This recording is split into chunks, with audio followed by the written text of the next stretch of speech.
The Sixth Asian Financial Forum was held on the 14th and 15th of January. The forum is an annual event the world looks to for market intelligence, networking, and exploring business opportunities on the Chinese mainland and the rest of Asia. It brought together some of the most influential members of the global financial and business community to discuss developments and trends in the dynamic markets of Asia. Enormous opportunities for such strategic partnerships are up for grabs in Asia, in almost every sector such as financial, investment, infrastructure, manufacturing, high technology, tourism, environment, energy, natural resources, and the like. The China Daily Concurrent Workshop themed China-ASEAN Business Partnership as part of the AFF 2013 focused on the potential for further cooperation between China and ASEAN. It attracted more than 300 governmental and financial elites and professionals from Asia. This is the second time China Daily Asia Leadership Roundtable co-organized the event with AFF after the success of last year's inaugural workshop. ASEAN has already become the preferred foreign destination for Chinese entrepreneurs, and by 2015, it will become China's top trading partner, with trade topping $500 billion. A group of top-level movers and shakers in China and ASEAN business sectors shared their insights on the opportunities and challenges ahead. 新疆呢，主要是以石油、天然气为主。这2年呢，在民间的投资、外资的利用和非石油工业的发展，都有了很快的发展。我们民间的投资也超过了政府的投资，非石油工业的投资也超过了石油工业的投资，所以经济结构呢有了很大的发展。ASEAN also played a main part in linking two most populous nations in the world together, India and China. In the past, there are less activities between these two countries, but thanks to our ASEAN, we become the middleman or missing link that we put them together.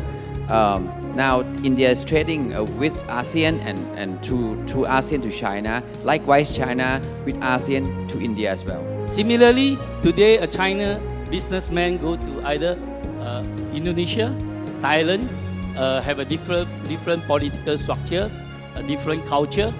So I think the way forward, if we want to continue to promote ASEAN-China's business partnership, I think we have to pay attention to the cultures and the value which ASEAN people hold it very tight into their heart, especially family values.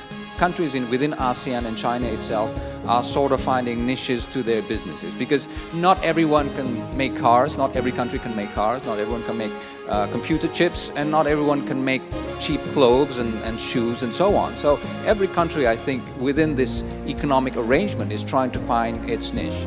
We're still trying, each country is trying to find, what's that word, a comparative advantage, I think, towards what it can give to this regional arrangement. The openness of China's economy is greatly underestimated. If you look at the financial services, not open. Telecom, not open. But look at the whole economy. Trade at the percent of GDP, as high as 70% in 2008. Last year, 55%. That's far higher than 28-29% for Japan, for US. 1 year, Walmart, US company in China. Export by Walmart China was more than 10% of total export of China. No economy as open as China in that regard. We have to understand, if we talk about ASEAN and China, we cannot forget Hong Kong. Many Huaqiao is overseas Chinese. They come from ASEAN countries and live in Hong Kong and do business in China and in Hong Kong. Therefore, as a place in the past, help those ASEAN countries to go into China for investment. And today, the world has changed. China is getting rich. They are coming out and invest outside.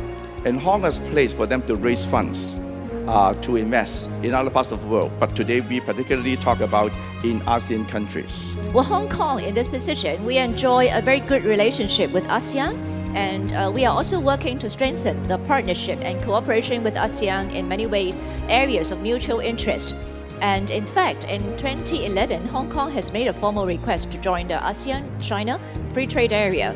And we noticed that the AFTA, which members have just raised, speakers have referred to, it is an evolving platform providing liberalization in trade and investment. We now fly 52,000 tourists Chinese tourists out of China per week. And we fly 48,000 tourists into China per week. And we estimate that number is actually 150,000 among the other 8 LCC, low-cost carriers as well. If one person spends $1 on an airfare travel, spend 2 or 3 days in a country, the multiplier effect of that tourism dollar becomes 4 to 6 to even $8. So it is really about governments recognizing in ASEAN and China it's a good opportunity. The Ministry of Tourism must make air travel possible, meaning infrastructure for airports must be easy for low-cost carriers to come in, legacy carriers of course as well. Myanmar and Thai company will be developer. The first phase of construction of SEZ will be finished by 2050.